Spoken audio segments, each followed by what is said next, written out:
नमस्कार, मैं समर के मुखर्जी और आप देख रहे हैं डीजी फिल्मिंग। सबको चाहिए सस्ता, सुंदर और टिकाऊ, मेनली फिल्म मेकर्स को। उन्हें एक ऐसा कैमरा चाहिए जो ज़्यादा महंगा ना हो, जिसके अंदर इतने सारे फीचर्स हों, इतने सुंदर फीचर्स हों जो हाई एंड के कैमरे में हो और जो टिकाऊ हो, यानी जो ज़्यादा दिनों तक सेवा कर सके। इसी सिलसिले में एक कैमरे का जिक्र मैं आज करूँगा और वो है कैनन का EOS R50। देखिए, कैनन पिछले 1.5-2 सालों से सोनी को काफ़ी टक्कर दे रहा है इंडिया में। देखिए, वैसे तो वर्ल्ड वाइड देखा जाए तो कैनन आगे है सोनी से कैमरे के मामले में, लेकिन इंडिया में कैनन उतना ज़्यादा इधर लोकप्रिय नहीं है। सोनी बहुत आगे है, जस्ट डबल। लेकिन पिछले 1.5-2 सालों से इन्होंने अपनी पिछली जो भूल 7-8 साल पहले की थी कैनन ने, उनको रेक्टिफाई किया और दूर करते हुए कुछ ऐसे कैमरे, ऐसे मॉडल्स लॉन्च कर रहे हैं लगातार एक के बाद एक, जो निश्चित तौर पर जो सिनेमा लवर्स हैं, जो फिल्म मेकर्स हैं, उनको अच्छा लग रहा है। इससे पहले कि मैं R50 के बारे में डिटेल में बात करूं, मैं बात करूंगा R100 के बारे में फिर से। वैसे तो R100 के बारे में जैसा मैंने कहा कि एक डेडिकेटेड वीडियो मैंने बना रखा है, लेकिन R100 और R50 दोनों एक दूसरे के बड़े भाई छोटे भाई जैसे ही हैं। तो दोनों के कॉमन स्ट्रेंथ को पहले जानेंगे। दोनों ही एंट्री लेवल के कैमरे हैं और दोनों ही एंट्री लेवल के मिररलेस कैमरे में अपना एक अच्छा नाम कर रहे हैं दोनों ही कैमरे। तो दोनों का जो कॉमन स्ट्रेंथ इस प्रकार है। देखिए, दोनों ही कैमरा 4K का है और इसका जो रेजोल्यूशन है वो 24 मेगापिक्सल का है, जो काफ़ी अच्छा है स्टिल फोटोग्राफी के लिए। ये तो एक कॉमन स्ट्रेंथ हो गया। दूसरा है APS-C सेंसर। दोनों ही सेंसर में APS-C CMOS सेंसर लगा हुआ है। रॉ को सपोर्ट करता है, यानी स्टिल फोटोग्राफी में रॉ फाइल बनाता है। Built in flash and external flash shoe की व्यवस्था है, यानी इसके अंदर का भी फ्लैश आप यूज कर सकते हैं और अगर पावरफुल फ्लैश लगाना चाहते हैं तो एक्सटर्नल फ्लैश शू के जरिए लगा सकते हैं। व्यू फाइंडर दोनों में ही है, यानी स्टिल फोटोग्राफी लेते समय आपको अच्छा जजमेंट मिल सकता है। Wireless connection and Bluetooth connection दोनों में ही है, जो आज के जमाने में जरूरी है किसी भी कैमरे में होना। फेस डिटेक्शन फोकस है, दोनों ही फेस डिटेक्ट करता है और फोकस अच्छा कर लेता है। आई ट्रैकिंग फोकस है, दोनों ही आई को ट्रैक करता है, यानी आई के साथ साथ आपको ट्रैक करके फोकस आपको मिलता है, यानी दूर से नजदीक कोई आ रहा है या नजदीक से दूर कोई जा रहा है और उसके आंखों को ट्रैक करके फोकस कर लेता है। टाइम लैप्स रिकॉर्डिंग दोनों में ही है। टाइम लैप्स रिकॉर्डिंग यानी इंटरवल रिकॉर्डिंग जरूरी होता है आज के ज़माने में। आजकल तो मोबाइल में भी दिया जा रहा है इसको। डिजिटल वीडियो स्टेबलाइजेशन दोनों में है। देखिए, इसमें IBIS उस तरह से नहीं है कि आपका सेंसर स्टेबलाइज करे, बल्कि डिजिटली क्रॉप करके स्टेबलाइज करता है, लेकिन दोनों की स्टेबलाइजेशन बहुत अच्छा है, यानी R50 R100 दोनों में ही स्टेबलाइजर बहुत अच्छा है। स्मार्टफोन रिमोट इसके अंदर दिया हुआ है, यानी स्मार्टफोन से आप दूर से ही इसे कंट्रोल कर सकते हैं, रिकॉर्डिंग ऑन ऑफ कर सकते हैं, फोटो शूट कर सकते हैं या कुछ जरूरी सेटिंग्स भी आप चेंज कर सकते हैं। वेबकैम फंक्शन है इसमें, यानी आप वेबकैम की तरह इस कैमरे का यूज कर सकते हैं। स्ट्रीमिंग के लिए बहुत जरूरी है। और लास्ट है माइक्रोफोन पोर्ट, यानी दोनों ही कैमरे में एक्सटर्नल माइक लगाने की व्यवस्था दिया हुआ है, जिससे आप किसी भी तरह का ब्लॉगिंग करना हो, इंटरव्यू रिकॉर्ड करना हो, किसी भी तरह का बाइट रिकॉर्ड करना हो, आप आसानी से कर सकते हैं। और यहाँ तक कि आप अगर छोटा मोटा कोई भी शॉर्ट फिल्म बना रहे हैं तो लोगों की रिकॉर्डिंग करने के लिए माइक्रोफोन लगा रहे हैं वायरलेस या वायर्ड, तो उस पर भी अच्छा काम कर सकता है। तो ये दोनों का स्ट्रेंथ पॉइंट है, कॉमन स्ट्रेंथ पॉइंट है। और अब हम बात करेंगे R50 की जगह R100 क्यों आप खरीदें। R100 में क्या एक्स्ट्रा है? सिर्फ 3 चीजें आपको मिलेगी। पहला है मल्टीपल फोकस पॉइंट। R100 में लगभग 3975 फोकस पॉइंट्स दिए हैं, जबकि R50 में मात्र 651 फोकस पॉइंट है। तो फोकस पॉइंट के मामले में R100 विन करता है। अगर आपको फास्ट शूट करना है फोटोग्राफ्स, ये फोटोग्राफ्स के लिए मैं बात कर रहा हूं, तो आपको मैक्सिमम एरिया में आपको फोकसिंग मिलेगा, यानी फोकस आपको कंट्रोल मिलेगा, जो कि R50 में उतना ज्यादा नहीं है। तो इस मामले में आप ले सकते हैं। दूसरा, वेट, थोड़ा सा वेट कम है R100 का R50 की अपेक्षा। थोड़ा हल्का अगर आपको कैमरा चाहिए तो उसको कर सकते हैं, मामूली सा है। लेकिन R50 को आप क्यों परचेज करें, उसके वजह 12 आपको मैं देने जा रहा हूं, जो R100 में नहीं है, R50 में है। रेट हम लास्ट में बताएंगे, दोनों के कॉस्ट और ROI क्या है, रिटर्न ऑन इन्वेस्टमेंट क्या है, वो भी मैं बताऊंगा। तो अब हम स्ट्रेंथ की बात करते हैं R50 की, जो R100 में नहीं है। पहला है कंटिन्यूअस शूटिंग। अगर आप शटर को दबा के रखते हैं तो स्टिल फोटोग्राफी आप कितना कर सकते हैं, यानी कंटिन्यूअस शूट कितना कर सकते हैं। इसमें 15 FPS यानी 15 फ्रेम पर सेकंड आप शूट कर सकते हैं, स्टिल फोटोग्राफी कर सकते हैं, जबकि R100 में सिर्फ 6.5 फोटोग्राफ्स। तो काफ़ी डिफरेंस है। स्टिल फोटोग्राफी के मामले में इसमें आप एक एक मोमेंट को शूट कर सकते हैं। 15 फोटोग्राफ्स अगर आप 1 सेकंड में शूट कर रहे हैं तो काफ़ी अच्छा है, यानी बफर बहुत फास्ट होता है। सेकंड है टच स्क्रीन। R50 में टच स्क्रीन काम करता है, यानी टच स्क्रीन के जरिए आप सेटिंग कर सकते हैं, जबकि R100 में पुराने जमाने वाली स्थिति है, यानी टच स्क्रीन नहीं है, बगल के कंट्रोल पैनल से आपको काम करना होता है। इससे देखिए किसी भी तरह का इमेज के क्वालिटी पर इफेक्ट नहीं आता है, लेकिन काम करने में सुविधा होती है अगर आपको टच स्क्रीन मिल जाता है तो। तीसरा है LCD स्क्रीन। LCD स्क्रीन जो R100 है उसमें फिक्स है। आप जैसे कैनन का 5D Mark 4 वगैरह, Mark 3, Mark 2 वगैरह में था, उसी तरह से फिक्स है। उसमें क्या होता है कि नीचे से या ऊपर से अगर कुछ इफेक्टिव आपको फोटो या वीडियो लेना है, आपको क्रिएटिव कुछ काम करना है तो नहीं कर पाते हैं, क्योंकि आपको दिखाई नहीं देता है, या आपको फिर टूल लगा करके या किसी भी तरह से आपको ऊंचा होना पड़ेगा। अगर ऊपर से ले रहे हैं तो नीचे के लिए आपको बैठना पड़ेगा। जबकि अगर आपका स्क्रीन रोटेटेबल है, यानी 360 पर रोटेट करता है, तो आप किसी भी तरह से किसी भी एंगल में शूट कर सकते हैं कैमरे को बिना चेंज किए या उसके डायरेक्शन को बिना चेंज किए। आप जो भी डायरेक्शन नीचे या ऊपर रखना चाहते हैं, आप सिर्फ स्क्रीन को मूव कर लीजिए अपने आई के डायरेक्शन में और आप शूट कर सकते हैं। और ये व्लॉगिंग के लिए बहुत अच्छा होता है, यानी आपको सेल्फ लेना है वीडियो तो आप इसको 360 डिग्री पर या 180 डिग्री पर मूव करके आप ले सकते हैं ईजिली। तो इसमें मैं कहूँगा कि भाई आपको आज के ज़माने में अगर कोई छोटा कैमरा ले रहे हैं, मिररलेस कैमरा ले रहे हैं, जिस पर कि अलग से आप मॉनिटर नहीं लगा रहे हैं, लिलीपुट नहीं लगा रहे हैं, तो आपको रोटेटेबल जो स्क्रीन होता है वही लेना चाहिए, ऐसा मेरा मानना है। फोर्थ पॉइंट है वीडियो रिकॉर्डिंग लिमिट।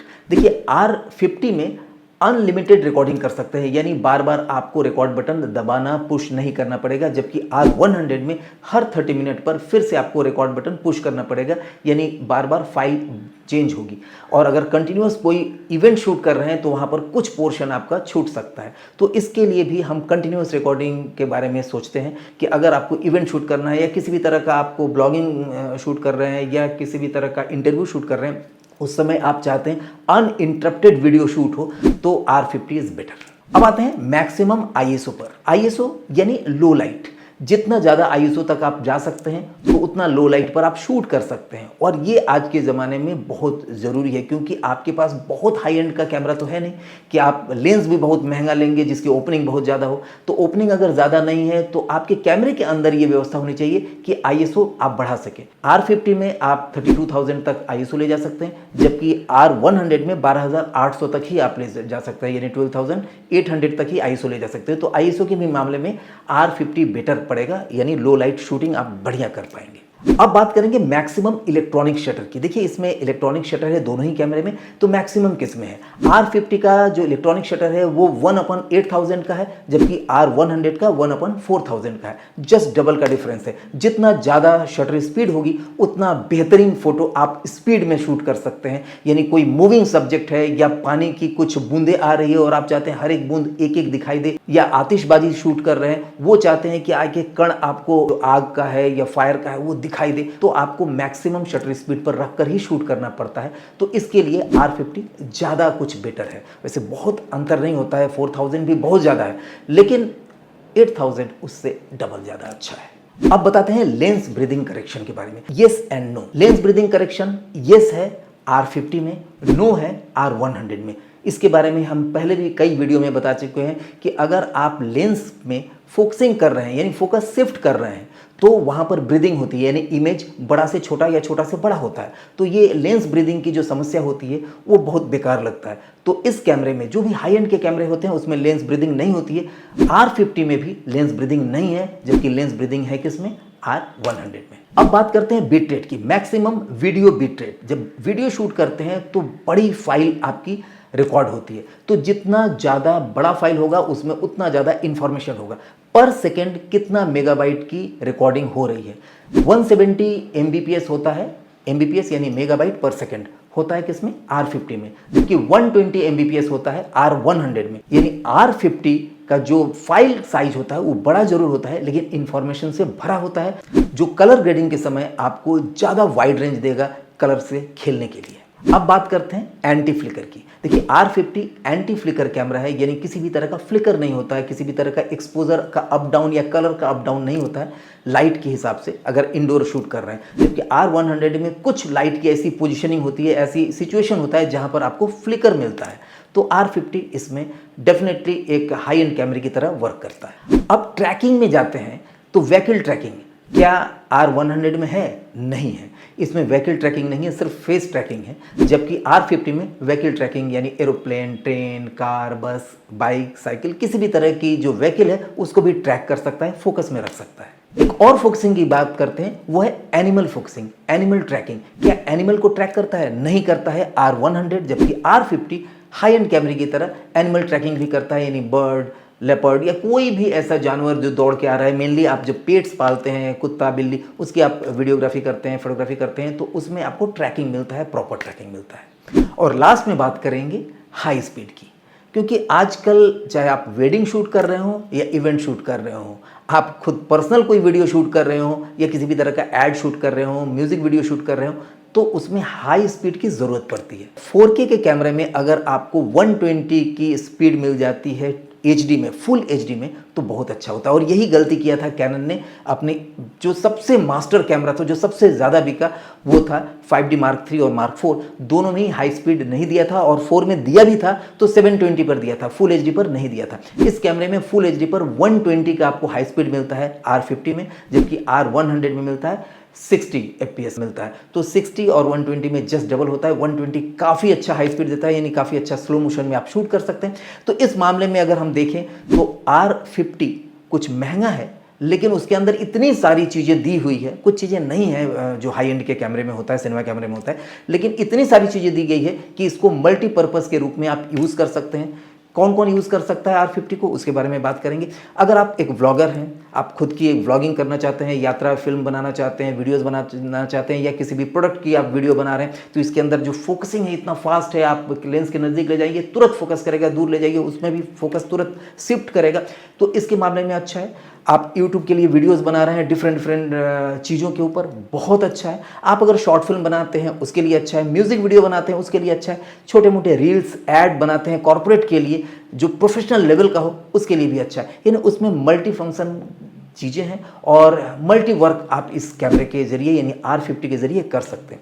R100 भी अच्छा कैमरा था, उसके लिए मैंने जो वीडियो बनाया था उसको देखिए, उसमें भी बहुत कुछ कर सकते हैं, लेकिन R50 में कुछ ज़्यादा ही कर सकते हैं अच्छा काम आप। अब आते हैं प्राइस के ऊपर कि दोनों का प्राइस क्या है। तो देखिए R50 का जो प्राइस है वो R100 से तकरीबन 20,000 ज़्यादा है। हम लेंस के साथ अगर करते हैं कि 1845 का अगर लेंस के साथ अगर हम कैमरा लेते हैं R100 तो तकरीबन 49,000 का पड़ता है, लेकिन इसी लेंस के साथ अगर हम R50 लेते हैं तो वो 70,000 के आसपास में पड़ता है। 70,000 71,000 के बीच में ही उसका कॉस्ट है। और ये चीज़ आप ऑनलाइन भी मंगा सकते हैं। ऑनलाइन में कई बार आपको महंगा भी पड़ सकता है, कभी कभी तो सस्ता भी होता है।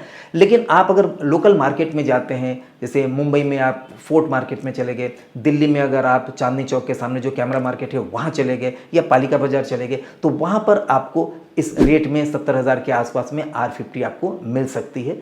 आपको थोड़ा सा बार्गेन करना पड़ सकता है अलग अलग दुकानों में, लेकिन आप ले सकते हैं। और ऑनलाइन में भी लगभग इसी के आसपास में कॉस्ट में आपको घर पर भी उपलब्ध हो सकता है। तो आपको हम एक लिंक भी दे रहे हैं, अगर आप देख लीजिएगा, ट्राई कर लीजिएगा, अगर उस पर रेट आपको सही मिले तो आप वहाँ से भी परचेज कर सकते हैं।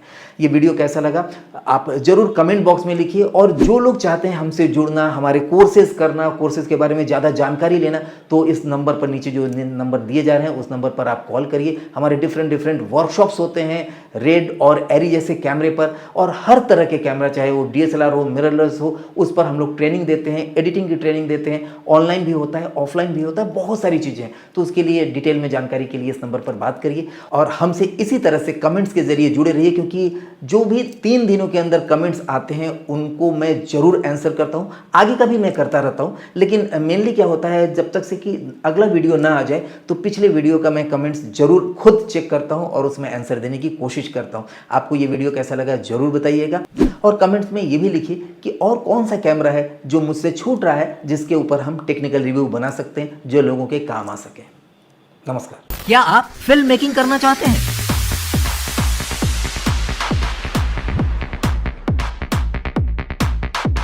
या इससे जुड़े किसी करियर को अपनाना चाहते हैं?